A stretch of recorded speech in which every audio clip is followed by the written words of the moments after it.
నమస్తే భయ్య అందరికీ. ఆల్రెడీ మీరు వీడియో చూసింటారు. అది ట్రెండింగ్ నడుస్తూనే ఉంది. ఇంకా దాదాపుగా ఇంకా ఫోన్లు వస్తూనే ఉన్నాయి. చూడు, ఫోన్ చేస్తూనే ఉన్నారు. పెద్ద అయిన దాంట్లో బర్త్డే ఫంక్షన్లో నేను మాట్లాడడం తప్పే, చిరంజీవి గారి బర్త్డే ఫంక్షన్లో నేను చెప్పడం తప్పే పెద్ద అయిన దాంట్లో. కాకపోతే నేను కెమెరామన్ గంగతో రాంబాబులే డైలాగ్ నేను ఫిక్స్ అయినది అది. ఇది ఆన్ ది స్పాట్లో వచ్చింది.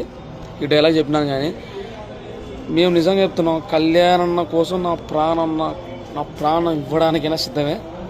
ఇదైతే నేను భయపడి చేయట్లేదు. నిజంగా చెప్తున్నాను, ఏదో భయపడి అస్సలు చేయట్లేదు. నాకు తెలుసు, నాకు నిజంగా అంటే ఇట్లా జరుగుతుందని నాకు అసలు నాకైతే తెలియదు. ఇంకో విషయం ఏంటంటే, మీరు ఇంతకుముందుకు మాట్లాడేటివి ఎక్కడ మీరు మాట్లాడినారు కదా ఇంతకుముందుకు. చిన్న పిల్లలతో మాట్లాడిస్తున్నారు మీరు. ఆయన బొరగడ్డ అనిలు ఆయన మాట్లాడినారు కదా, ఆయన పేరుని నాని ఆయన మాట్లాడలేని ఇంతకుముందుకు పచ్చి బూతులు మాట్లాడినారు కదా. అప్పుడు ఏమైనారు మీరంతా? అప్పుడు ఎక్కడున్నారు మీరు? అప్పుడు వినిపిస్తావా? నేను ఏది బూతు పదం మాట్లాడలేనాడ స్టేజ్ పైన. డైలాగ్ పరంగా చెప్పినా నేను చెప్తున్నాను. జగన్ గారి ఫ్యాన్స్కి కూడా నేను ఒకటే చెప్తున్నాను, మీ మనోభావాలు ఏమైనా దెబ్బ తీసింటే నేను మనస్ఫూర్తిగా చెప్తున్నాను నిజంగా. అంటే సారీ నేను ఇంతకంటే నేను ఏం చెప్పలేను ఇంకా నేను.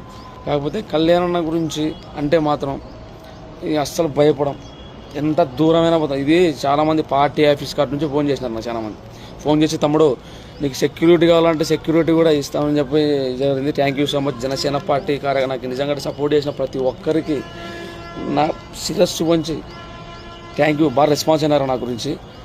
నా గురించి మంచి వీడియోలు కూడా పెట్టడం జరిగింది. Thank you so much. అలాఫీ జై హింద్.